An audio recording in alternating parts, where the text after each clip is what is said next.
বিসমিল্লাহ ছাড়া দুরুদ পড়া যাবে কিনা? অনেকেই আমাদের কাছে ফোন দিয়ে প্রশ্ন করেন, হুজুর দুরুদ শরীফের আগে বিসমিল্লাহ পড়তে হবে কিনা। মনে রাখবেন, বিসমিল্লাহ কিন্তু খুবই গুরুত্বপূর্ণ একটি আমল। প্রত্যেকটা কাজের শুরুতে বিসমিল্লাহ পড়লে ওই কাজে আল্লাহ তাআলা বরকত দিয়ে থাকেন। নবীজি সাল্লাল্লাহু আলাইহি সাল্লাম নিজে জানিয়ে দিয়েছেন, প্রতিটি কাজের শুরুতে তোমরা বিসমিল্লাহ পড়ো। এমনকি পবিত্র কোরআনুল কারীমের ভিতরে 114টি সূরা রয়েছে, প্রতিটি সূরার আগে কিন্তু বিসমিল্লাহির রহমানির রহিম আছে। এবং যেই কাজের শুরুতে বিসমিল্লাহ পড়া হয়, একটি সূরা বাদে সকল সূরায় কিন্তু বিসমিল্লাহ আছে। প্রতিটি কাজের শুরুতে বিসমিল্লাহ পড়লে কাজে বরকত হয়। খাবারের শুরুতে বিসমিল্লাহ পড়লে ওই খাবারে শয়তান অংশগ্রহণ করতে পারে না। ওই খাবারের ভিতরে আল্লাহ পাক রব্বুল আলামিন বরকত নাজিল করেন, রহমত নাজিল করেন। কোনো কাজ করবেন, ব্যবসা করছেন, নতুন ব্যবসা শুরু করেছেন, ওইখানে বিসমিল্লাহ পড়লে অবশ্যই সেখানে বরকত আসবে। আল্লাহ পাক রব্বুল আলামিনের নামে শুরু করলে আল্লাহ তাআলা সেখানে বরকত, রহমত, বৃষ্টির মতো নাজিল করবেন। এজন্য দুরূদ শরীফের আগেও আমরা বিসমিল্লাহ পড়ে নিব। যদি কেউ পড়তে না পারে সমস্যা নাই, তবে বিসমিল্লাহ পড়ে নেওয়া উত্তম। বিসমিল্লাহ পড়ে নিয়ে দুরূদ শরীফ পড়বো, কারণ দুরূদ শরীফের কিন্তু অনেক ফজিলত আছে।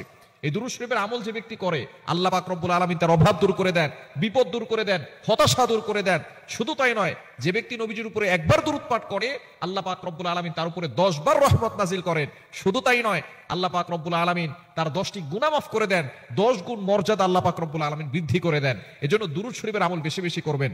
দুরূদ শরীফের চমৎকার একটি ঘটনা মনে পড়ে গেল, যেই ঘটনার দ্বারা বুঝতে পারবেন যে দুরূদ শরীফের কতটা ফজিলত রয়েছে।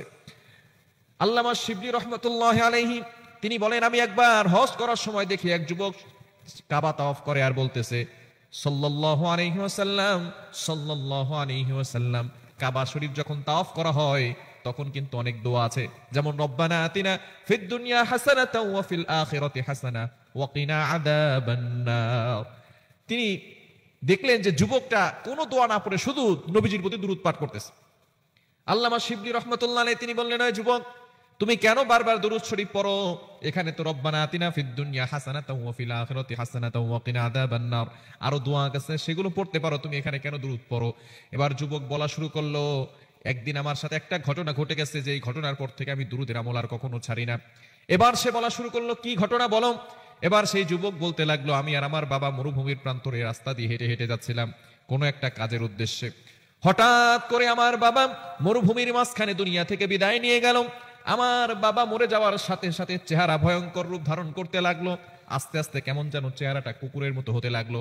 আস্তে আস্তে সন্ধ্যাও হতে লাগলো, মরুভূমির মাঝখানে কোনো লোকজন নাই। বাবার চেহারা দেখে আমি যখন বেহুশ হয়ে পড়ে গেলাম, আমি রাতের বেলা স্বপ্নে দেখি নবীজি সাল্লাল্লাহু আলাইহি ওয়াসাল্লাম স্বপ্নে আমার বাবার কাছে এসেছেন। আসার পরে আমার বাবার চেহারা ভয়ঙ্কর রূপ ধারণ করেছে। নবীজি সাল্লাল্লাহু আলাইহি ওয়াসাল্লাম আমার বাবার চেহারার উপরে হাতটা কিভাবে বুলিয়ে দিলেন, সাথে সাথে আমার বাবার চেহারা নূরে নূরান্বিত হয়ে গেল। ফজরে যখন হয়ে গেল, সূর্য উদয় হলো, তখন সূর্যের তাপ আমার মুখে এসে লাগলো, আমার ঘুম ভেঙে গেল। কি স্বপ্ন দেখলাম? এবার বাবার চেহারা দিকে তাকিয়ে দেখি আমার বাবার চেহারা আর ভয়ঙ্কর রূপ নেই, আমার বাবার চেহারা খুব সুন্দর হয়ে গেছে। যুবক অবাক হয়ে গেল। কিছুক্ষণ পরে দেখি লোকজন হাঁটি হাঁটি পা পা করে দূর থেকে অনেক লোকজন জানাজা পড়তে আসছে। যুবক পেরেশান হয়ে গেল, কি দেখলাম? বাবার চেহারা প্রথমে কুকুরের মতো হয়ে গেল, আবার নূরে নূরান্বিত হলো। এখন আবার দেখি অনেক মানুষ জানাজা পড়তে আসছে।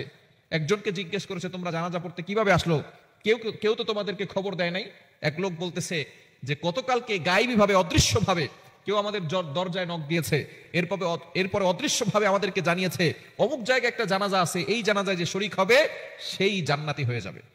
এবার যুবক তার বাবার জানাজা পড়ালো, দাফন হলো। কিন্তু সবসময় একটা প্রশ্ন, যে আমার বাবা কি এমন আমল করতো যে আমলের কারণে নবী সাল্লাল্লাহু আলাইহি ওয়াসাল্লাম নিজে এসে আমার বাবার মাথায় হাত বুলিয়ে দিয়েছে, চেহারার উপরে হাত বুলিয়ে দিয়েছে। কয়েকদিন পরে সে স্বপ্ন দেখেছে, নবী সাল্লাল্লাহু আলাইহি ওয়াসাল্লাম তাকে স্বপ্ন দেখিয়েছেন, তোমার বাবা যদিও গুনাহের কাজ করত এবং মৃত্যুর সময় তার চেহারা ভয়ঙ্কর রূপ ধারণ করেছে, কিন্তু সে প্রতিদিন আমার জন্য দুরূদ পাঠাতো, প্রতিদিন সর্বনিম্ন হলেও 100 বার আমার প্রতি দুরূদ পাঠ করতো।